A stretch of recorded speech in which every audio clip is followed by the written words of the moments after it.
The rain fell in a slow, steady drizzle over the rusted rooftops of Green Hollow, a forgotten neighborhood tucked behind the city's glittering skyline. Cars hissed as they passed puddles, and the wind carried the scent of damp earth and cigarette smoke. Inside a tiny apartment on the third floor of an old brick building, 28-year-old Claire Morrison stared at a pile of unpaid bills scattered across her kitchen table. Her eyes were tired, rimmed with the fatigue of too many sleepless nights and too few answers. Her son, Noah, just 5, sat cross-legged on the worn carpet behind her, coloring in a faded picture book with broken crayons. He was humming a soft tune, something she didn't recognize, but it made her smile, even in her exhaustion. Claire had always imagined a different life. She once dreamed of becoming a nurse, maybe even a pediatrician. But those dreams died quietly when she found herself pregnant at 20, abandoned by a man who left no name, no trace, just a voicemail that said he wasn't ready for this kind of responsibility. For years, she scraped by on minimum wage jobs, waitressing, cleaning offices, stocking shelves. She rarely complained. Her life wasn't glamorous, but it was real. And Noah, with his wild curls and curious eyes, made it all worth it. But lately, the money had stopped stretching. Her hours had been cut, and Noah's daycare bill was late. The food stamps barely covered their groceries. Something had to give. That's when she saw the flyer. It was taped to the laundromat wall between a missing cat notice and a poster for guitar lessons. Live-in caretaker needed room, and board included. High pay. Claire stared at it, her fingers trembling slightly as she tore off the number at the bottom. That night, after Noah fell asleep, she called.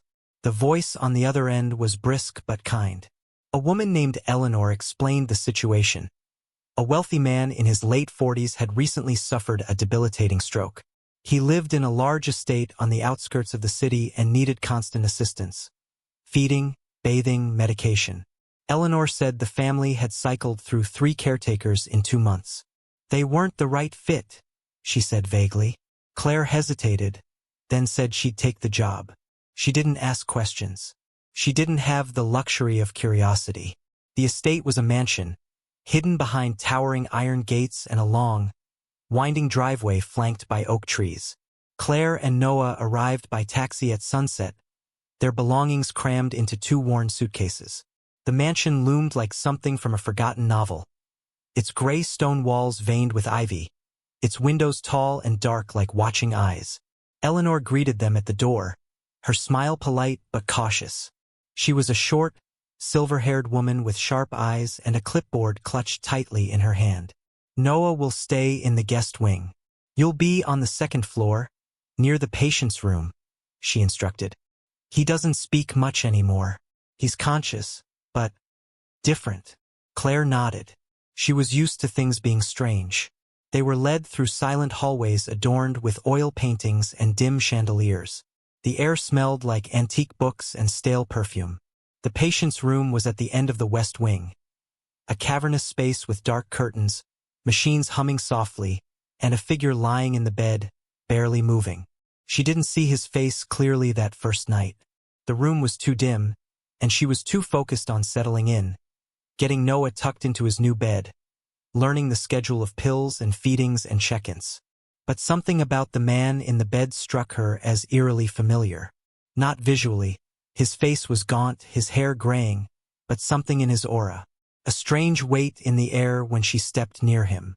A hum of recognition in her chest that made her skin prickle. The first few days were hard. The man, Mr. Wexler, Eleanor called him, didn't speak, didn't respond to most touch or sound. But his eyes sometimes opened, dark and glassy, and Claire swore he was watching her. She pushed the thought aside. Her job was to feed him, bathe him, keep him alive. Not wonder why he felt like a ghost from a past she couldn't quite name.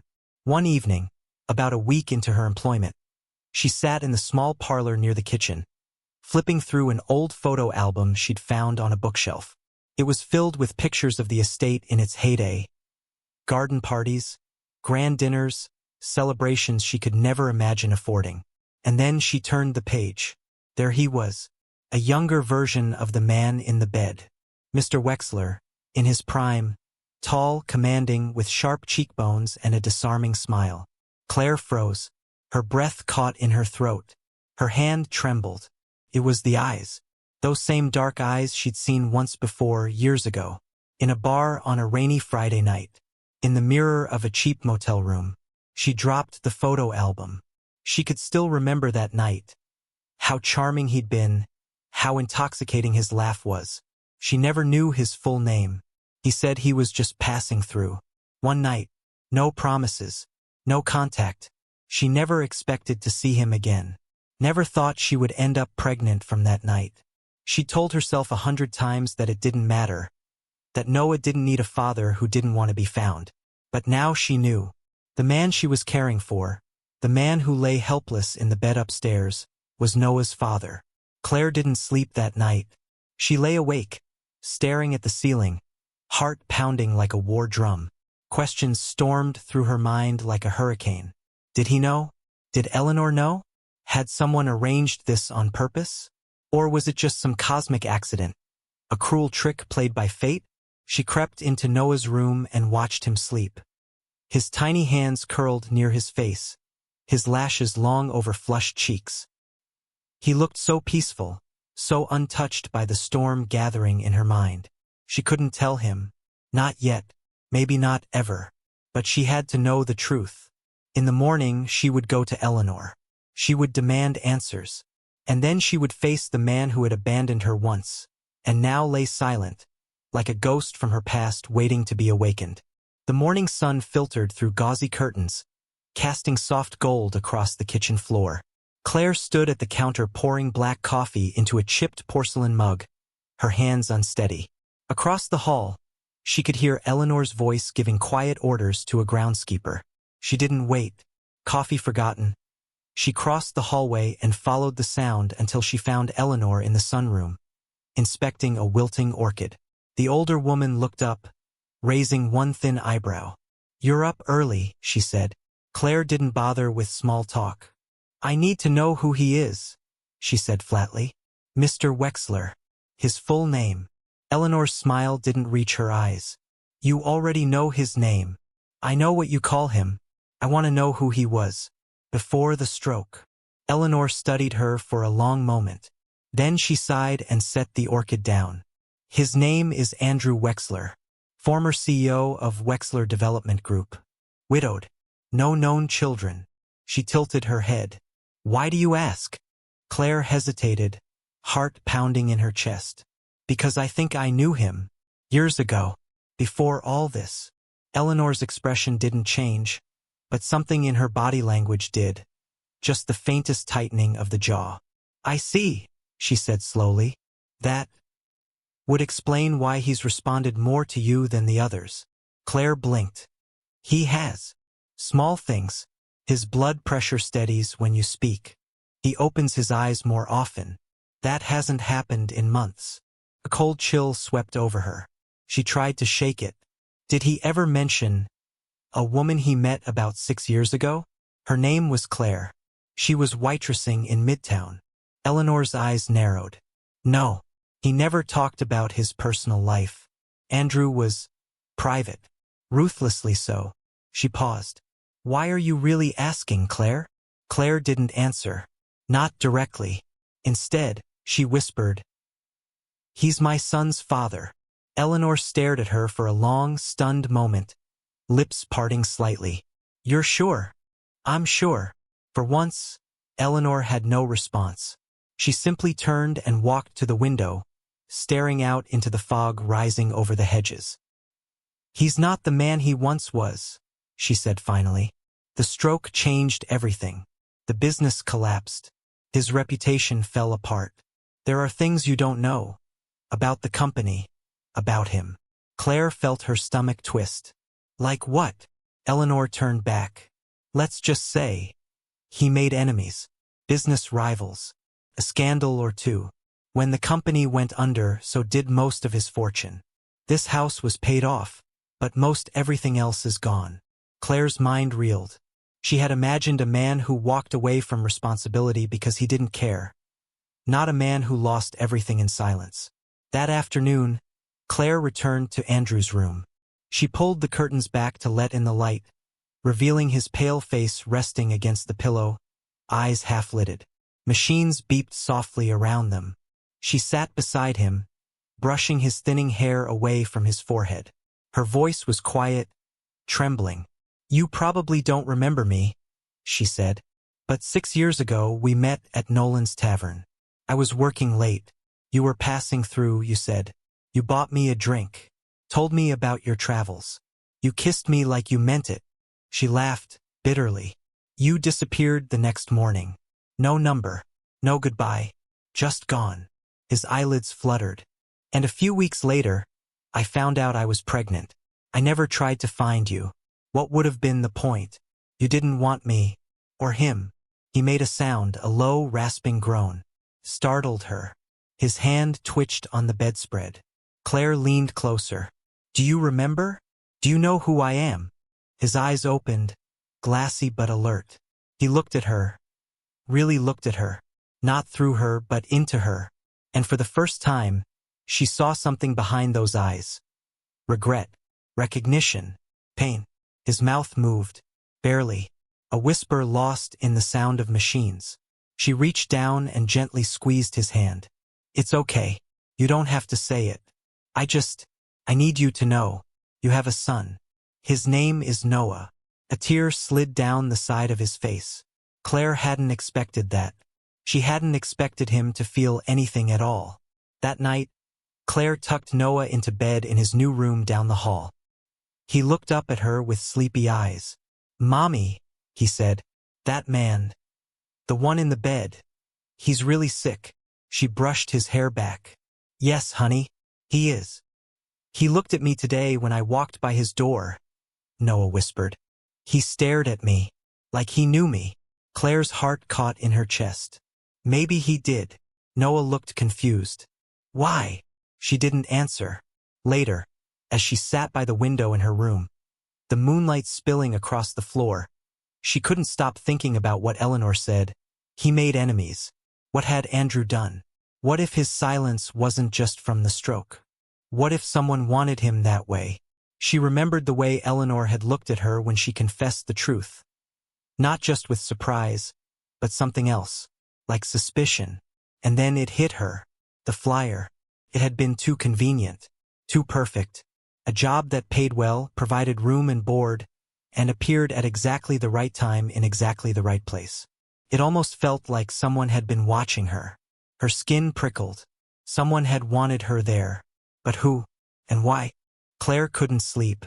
The house was too quiet at night, too large. Every creak in the wooden floors sounded like footsteps. Every gust of wind outside seemed to whisper her name. She sat at the edge of her bed, watching the shadows ripple across the carpet. Eleanor's words looping in her mind. He made enemies. There are things you don't know. But someone did. Someone knew enough to put her in that house with him. She thought of the flyer again. Who put it there? Why had they chosen her out of all the people in the city? By morning, she had made a decision. She wasn't just going to be a caretaker anymore. She was going to find out who wanted her here, and what they were hiding. After Noah had his cereal and settled into his coloring books, Claire made her way to the library, a towering room of dark oak shelves and faded volumes. She'd never had a reason to explore it until now. The smell of old paper filled the air. She started scanning for anything: ledgers, photo albums, journals. On a lower shelf, tucked behind a row of leather-bound classics, she found a thin black binder marked only with a gold-embossed WDG, Wexler Development Group. She flipped it open. It was a private dossier, financial records, legal documents, and letters. One caught her eye. It was addressed not to Andrew, but to someone named Raymond Ellis, and dated just months before Andrew's stroke. "Ray, I've pulled the funding as discussed. This needs to disappear before the feds sniff around. You've got 2 weeks. Eleanor will keep the list locked. No paper trail. AW. Claire's eyes widened. Disappear? No paper trail? What were they covering up? She kept flipping. Hidden in the back of the binder was an envelope, yellowed at the corners, sealed but torn slightly at the edge. Inside was a birth certificate. Her breath caught. Noah's name was on it. but the father's name had been changed. She'd left it blank when she filed it years ago. How did they get this? There was a scribbled note paperclip to it in a different handwriting. She doesn't know, but he does now. Claire staggered back, heart racing. Someone, maybe Eleanor, had not only tracked her down but had already known who Noah was, and they'd used it to bring her here. But for what? Later that day, Claire confronted Eleanor in the greenhouse. The older woman looked up from pruning a dying bonsai. "You look pale. Didn't sleep again?" Claire stepped forward. "You lied to me." Eleanor blinked, calm. "About what, dear? You knew who I was before I arrived. You knew about Noah. You knew Andrew was his father. You—" her voice cracked. "You lured me here." Eleanor didn't deny it. She just looked tired. "Yes," she said. Claire froze. "I didn't lie," Eleanor added. "I just didn't tell you everything. There's a difference. You manipulated me. I protected you." Claire's voice rose. "From what?" Eleanor sighed and stepped away from the bonsai. Andrew's stroke wasn't natural. He didn't just collapse. He was poisoned. Claire's breath caught. "Poisoned?" Eleanor nodded. The police suspected foul play, but there wasn't enough to go public. The board swept it under the rug. Andrew's enemies had money, influence. Silence was safer. Claire shook her head, trying to make sense of it. "Then why bring me here? What do I have to do with any of this?" "Because," Eleanor said quietly, "if someone tries to finish the job, the only thing that might stop them is someone they don't expect. Someone he has a reason to live for." Claire stared at her. "You used us as bait." "No," Eleanor said firmly. "I gave him a reason to fight, and I gave you a chance to protect him, whether you hate him or not." The words stung. Claire looked away. "There are people who still want him dead," Eleanor continued. "And if they find out who you are, who Noah is—" The implication hung in the air like a thundercloud. That night, Claire didn't sleep. She locked her door, double-checked the windows, watched Noah breathe as he lay curled under his blanket, clutching his stuffed rabbit. She realized she couldn't just leave. Not yet. Not until she knew who tried to kill Andrew. And not until she was sure they weren't coming back to finish the job, with her and Noah still in the house. Claire started watching people. Every gardener, every cleaner, every cook Eleanor brought in for scheduled meals. She noticed small things: the maid who avoided eye contact when asked simple questions, the groundskeeper who seemed to always be near the West Wing even when he had no reason to be, the flicker of movement outside Andrew's room when no one was supposed to be nearby. She didn't trust anyone, not even Eleanor, not fully, especially not Eleanor. Because if Eleanor had lied once, even for a cause she claimed was noble, who's to say she wouldn't do it again? 2 nights after their greenhouse confrontation, Claire heard it. A soft click. The unmistakable sound of a door unlocking. It was after midnight. Noah was asleep. Claire sat bolt upright in bed, her heart thudding. She crept into the hallway. The West Wing was dark except for a sliver of light seeping from under Andrew's door. She didn't remember leaving it on. She reached for the doorknob but paused. Voices. Very soft. Muffled. She leaned in. "It'll look natural," someone whispered. "His vitals are unstable already." Claire's blood turned to ice. She didn't recognize the voice. Male. Low. Steady. Another voice replied. This one she did recognize. Eleanor. Claire's knees nearly buckled. "We wait until tomorrow," Eleanor said. "Let her take Noah into town again. Less risk." Claire backed away slowly, pulse in her throat. She rushed to her room, locked the door, and leaned against it, trying to quiet her own breathing. They were going to kill him, finish the job, and they wanted her gone when it happened. By morning, she had a plan. She woke Noah early, told him they were going on a field trip into town. Just the 2 of them. She packed a small backpack, slipped the birth certificate into her jacket pocket, and carried a burner phone she'd bought weeks ago, just in case. But she didn't go into town. She circled around the estate's outer fence, found a break near the north side where the hedges were thin, and led Noah through it. She flagged down a passing contractor van and offered the driver $50 to take them to the county courthouse. It was time to find Raymond Ellis. Inside the records office, Claire dug through corporate filings and local news archives. Took hours, but she finally pieced it together. Raymond Ellis wasn't just Andrew's partner. He was his co-founder, the man who helped build Wexler Development from scratch. But 2 years ago, Andrew had filed an injunction against him. Fraud, embezzlement, backdoor real estate deals with shady overseas firms. The lawsuit was never resolved. 2 weeks after Andrew filed, he had his stroke. Or rather, was poisoned. Claire felt sick. Raymond had motive. He had access. And if Eleanor had helped cover it up, even under the guise of protecting the family, then she was just as dangerous.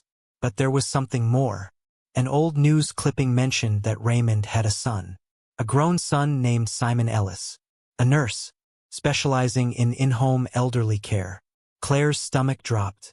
She remembered the night nurse who covered late shifts before she was hired. The one Eleanor mentioned had been let go. Claire rushed to her phone and called the estate landline. Eleanor answered on the second ring. "Claire?" she said, sounding too casual. "Where are you?" Claire's voice was ice. "Who hired Simon Ellis?" There was silence on the line. Then, "You need to come back." "No. I need the truth." "He's not here anymore." "He was," Claire snapped. "He could have done it. You let him. And now you're planning to finish it yourself." Eleanor sighed. "Claire, please. You're letting fear cloud your judgment." "No. I'm finally seeing clearly."